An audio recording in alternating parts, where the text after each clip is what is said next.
Olá, amigos, tudo bem com vocês?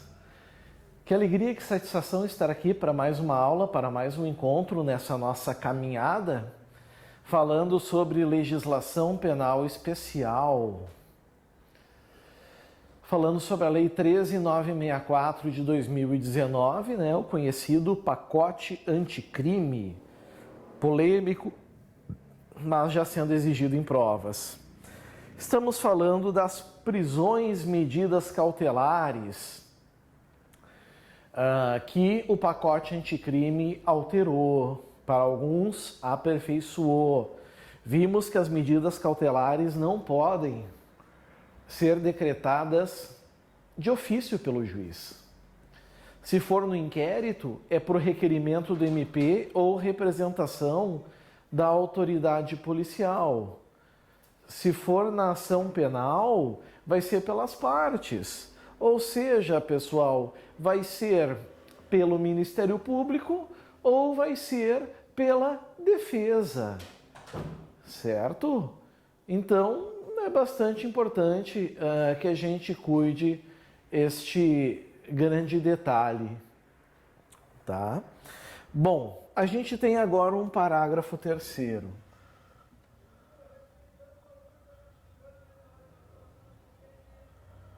Parágrafo terceiro.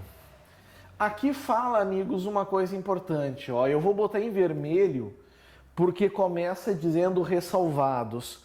Quando fala em ressalvados, é óbvio que nós estamos falando de exceções. Concordam comigo? Ressalvados são exceções. Então, ressalvados os casos de urgência ou de perigo de ineficácia da medida. Está aqui, urgência, amigos, porque existe um perigo para uma vítima, por exemplo, ou a medida se torna totalmente sem sentido. Agora vamos usar outra cor para fazer esse destaque. Vou usar um verde aqui. O juiz, ao receber o pedido da medida cautelar, de quem? Das partes, ou a representação da polícia, determinará norma impositiva, a intimação da parte contrária, isso é o quê? Contraditório, aqui está, determinará a intimação da parte contrária para se manifestar no prazo de 5 dias. Dizendo por que, por exemplo, a medida cautelar não deve ser decretada. Certo? Tem alguém que está pedindo a decretação da medida cautelar. A outra parte tem o direito de, em 5 dias, dizer por que, meus amigos? Por que? Certo? Ela não merece prosperar. Por que ela não deve ser decretada? Acompanhada de cópia do requerimento, até porque para que a outra parte possa saber do que se trata, e das peças necessárias, permanecendo os autos em juízo. Isso quer dizer o quê, meus amigos? São apenas cópias. O principal vai ficar no cartório. E os casos de urgência ou de perigo deverão ser justificados e fundamentados em decisão que contém elementos do caso concreto que justifiquem essa medida excepcional. Então, como é que a gente tem que interpretar esse parágrafo terceiro que nós estamos vendo aqui, pessoal? De que maneira temos que fazer essa interpretação? Simples. O juiz vai receber um pedido de medida cautelar. Certo? Ele vai abrir um prazo de 5 dias para as partes, certo? Para as partes se manifestarem. Isso é o direito do contraditório. Mas vamos supor que as partes entendam que 5 dias é muito tempo e corre-se muito perigo, corre-se muito risco, certo? A medida pode se tornar muito ineficaz. certo? A medida pode se tornar muito, muito ineficaz. Nesse caso, meus caros, no prazo dos 5 dias, e aí provavelmente no primeiro, certo? Já tem que justificar e fundamentar com elementos do caso concreto, certo? Que essa medida excepcional é justificada, porque nós temos a exceção lá em cima. O que é aquela exceção? Quando o juiz perceber a urgência ou a ineficácia da medida, ele não vai marcar essa audiência. A audiência não vai ser marcada. Ele vai fazer o quê? Ele já vai determinar a medida de ofício. De ofício não, desculpem. Ele já vai marcar a medida cautelar imediatamente. Imediatamente. Certo? E o contraditório acaba sendo diferido, né? É o que nós chamamos de decisão com cláusula inaudita altera pars. Inaudita altera pars. Ou seja, pessoal, fica como está. O juiz decreta e comunica depois pela urgência. Certo? Cuidado com esse parágrafo terceiro, pelas chances que ele pode vir a aparecer, enfim, marcar presença em prova. Parágrafo 4º.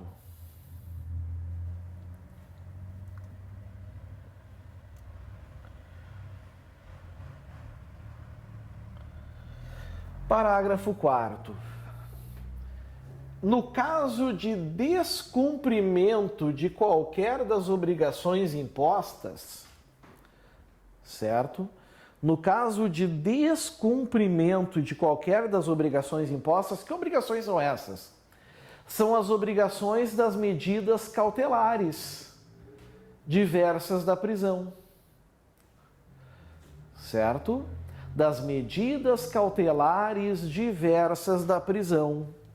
O juiz, mediante requerimento do Ministério Público, requerimento, lembrem sempre que é diferente de requisição. Requerimento é, na verdade, um pedido, certo? Requerimento é um pedido do Ministério Público, de seu assistente ou do querelante, poderá substituir a medida. Ou seja, existia uma medida que era evitar ficar distante, proibição de frequentar determinados lugares. Agora ele substitui por evitar contato com o ofendido. Pode? Pode. Impor outra em cumulação, ou seja, tinha uma medida cautelar sendo imposta, agora tem duas e pode ter três. As medidas cautelares, elas podem ser decretadas, cuidado, elas podem ser decretadas uma isoladamente, que é como nós chamamos, ou cumulativamente, uma, duas, três, enfim, quantas o magistrado entender necessário conforme o pedido das partes, certo? Ou em último caso, destaquem isso, destaquem muito isso, quando fala ali em último caso, certo? Ou em último caso, decretar a prisão preventiva, nos termos do parágrafo único do 312 desse Código. Amigos, a prisão preventiva é uma prisão durante o inquérito ou o processo, por necessidade, extrema necessidade. Porque se não for por necessidade, vai ferir a presunção de inocência. Uma pessoa, de regra, ela só pode ser presa após o trânsito em julgado de sentença penal condenatória. Certo? Então a gente tem que tomar cuidado em relação a isso. Tomar cuidado em relação a esse ponto. Tá bom? Então agora, meus amigos, vocês precisam tomar um grande cuidado. Um grande cuidado. Por quê? Porque o parágrafo 4º, certo? Ele não está falando em caso de que a medida cautelar parece não tenha uma aparência de fragilidade, de que ainda existe uma sensação de perigo. Não. É em caso de descumprimento, ou seja, sempre que for possível e suficiente a medida cautelar, por exemplo, fica a tantos metros da pessoa, não mantém contato com ela, coisas do gênero, certo? Coisas dessa maneira. O que vai acontecer, pessoal? Vai acontecer o seguinte: o juiz vai aplicar essa medida cautelar. Só que quando o sujeito quebra, significa que a medida cautelar não está se prestando ao que devia. E aí sim, nós vamos ter o caso mais necessário, mais drástico, que é a decretação da prisão preventiva, como o parágrafo 4º está mostrando para nós. Certinho? Vamos cuidar isso então? Maravilha! Vamos seguir. Parágrafo 5º. O juiz poderá. Vejam que agora aparece uma palavra que não estava aparecendo antes. Agora aparece uma palavra que antes não aparecia. O juiz poderá de ofício.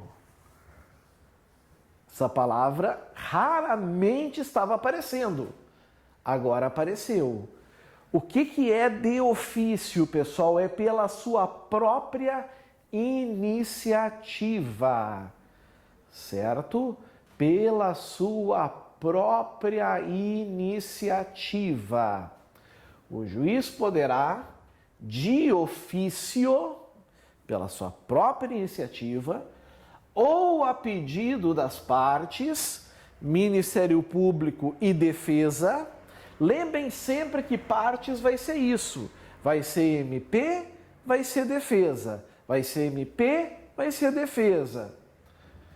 Revogar a medida cautelar. Então, daqui a pouco a defesa diz assim: Excelência, não é mais necessário a proibição de frequentar determinados lugares porque tal lugar fechou. O juiz, então, poderá fazer o quê? Revogar a medida cautelar, certo? Revoga-se a cautelar. Ou substituí-la, trocar uma por outra, quando verificar a falta de motivo para que subsista, como esse exemplo. Tá bom, então eu estou revogando essa medida. Todavia, tu não pode se ausentar da comarca sem me avisar. Ele trocou por outra. Sem problema nenhum. Bem como voltar a decretá-la, se sobrevierem razões que a justifiquem. Não é caso de preventiva, mas é bom decretar de novo porque aquele estabelecimento reabriu. Ok, sem problema. Tá aí. Agora a gente vai para o parágrafo 6º. Chegamos no parágrafo 6º. Esse, meus amigos, esse fala da preventiva. O parágrafo 6º fala da prisão preventiva. Esse a gente tem que cuidar. Como sempre, eu circulo o parágrafo quando eu vejo nele uma extrema necessidade. A prisão preventiva somente será determinada, ou seja, ela é exceção,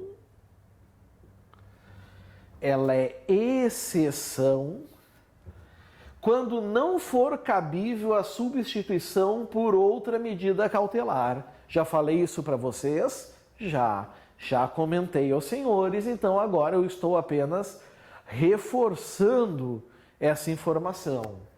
observado o artigo 319 desse Código. O 319 do CPP é a lista das medidas cautelares, o rol das medidas que nós temos.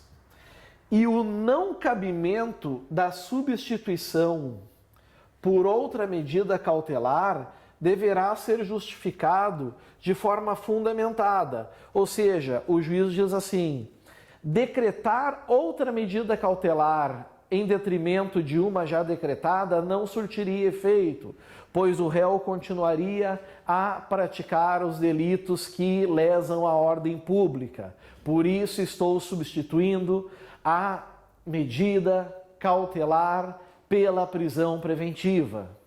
É isso. Nos elementos presentes do caso concreto de forma individualizada. Então, cuidado com esse parágrafo 6º aqui, certo? Ele mostra mais uma vez que a prisão preventiva, ela é um caso efetivamente, meus amigos, efetivamente em último grau, certo? Estritamente necessário somente nesses casos.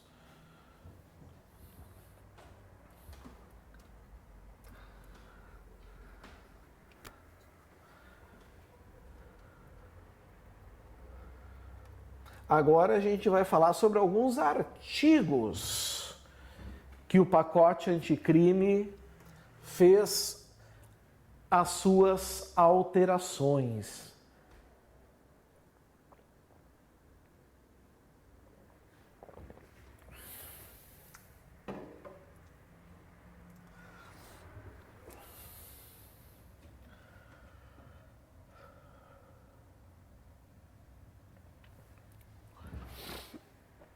Esse artigo 283, ele vai dar o que falar. Aliás, ele já foi objeto de discussão ano passado, né? Já tivemos discussões sobre ele. Ninguém poderá ser preso, senão em flagrante delito ou por ordem escrita e fundamentada da autoridade judiciária competente, em decorrência de prisão cautelar ou em virtude de condenação criminal transitada em julgado. Princípio da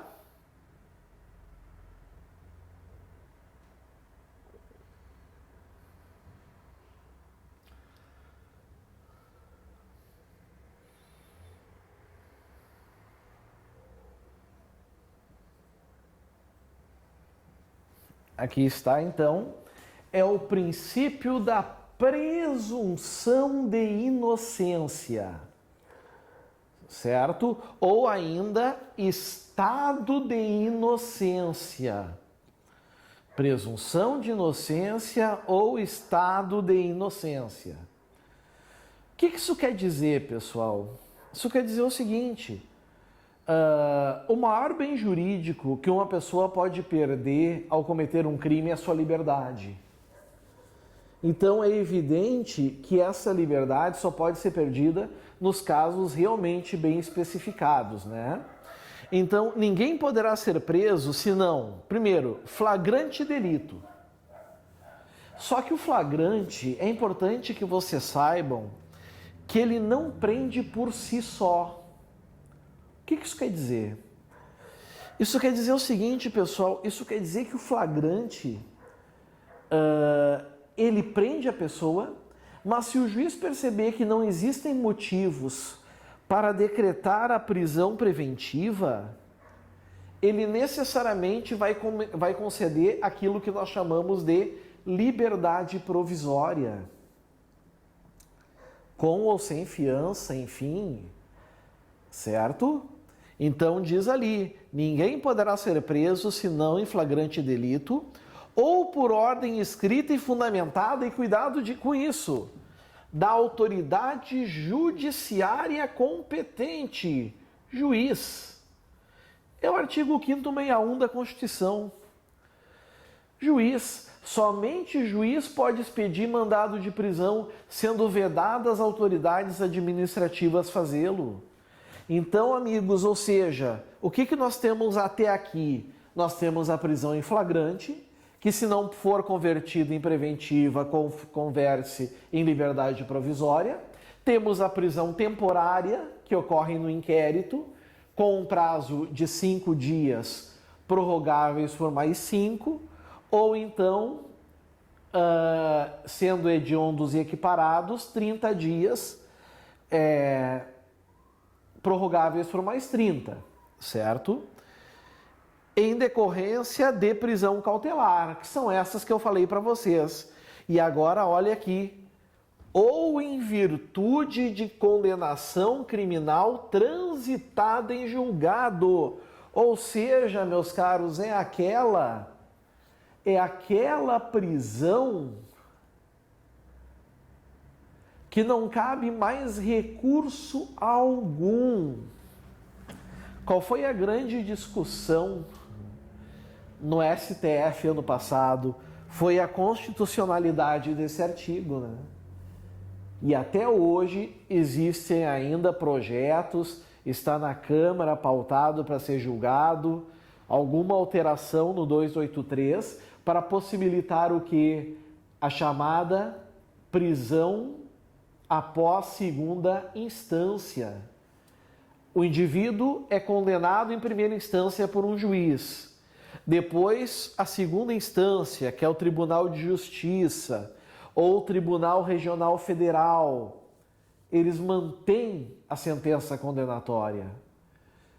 Para um entendimento que nós temos, para algumas pessoas, eles entendem que esse caso ainda não caberia à prisão, porque ainda existem recursos pendentes em uma instância superior, como, por exemplo, recurso especial ao STJ, ao Superior Tribunal de Justiça, ou recurso extraordinário ao STF, ao Supremo Tribunal Federal. Se deram conta disso? Então é muito importante que vocês cuidem isso. É de extrema importância. Certo? Então esse é o entendimento, aliás, esse é o entendimento que nós temos atual, né? Esse é o entendimento atual. Agora existe uma outra corrente que entende que já com a segunda instância já permite o chamado cumprimento antecipado da pena. Por quê? Porque a matéria fática de fatos, ela só vai ser realmente, amigos, passível de modificação na segunda instância. Quando chegar ao STJ ou STF, o que se discute é matéria de direito. Ou seja, é, por exemplo, dosimetria da pena, é alguma nulidade, mas não se discute mais o mérito, se o sujeito é condenado, é culpado ou inocente. Não se discute mais sobre prova testemunhal. Então isso, na verdade, faria apenas com que se perdesse tempo com julgamentos nesse sentido. Mas nós temos que entender e nós temos que ter em mente, de qualquer forma, certo? De qualquer forma, que atualmente, quais são as formas de prisão? Flagrante delito, as cautelares, temporária e preventiva, e após se esgotar todos os recursos possíveis e imagináveis, aí sim, meus amigos, seria possível a prisão, certo? Cuidado em relação a isso. A prisão decorrente de segunda instância, ela ainda não está valendo, ok?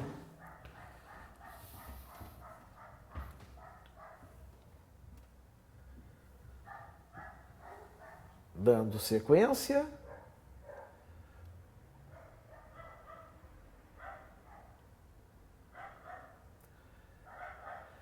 Entramos agora no artigo 287. 287. Se a infração for inafiançável, tá. o que é uma prisão inafiançável? É um crime que não admite fiança. E quais são os crimes que não admitem fiança? Vamos lá? Racismo é inafiançável.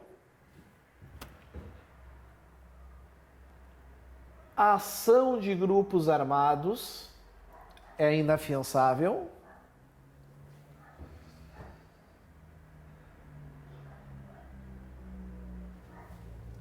Deixa eu arrumar aqui.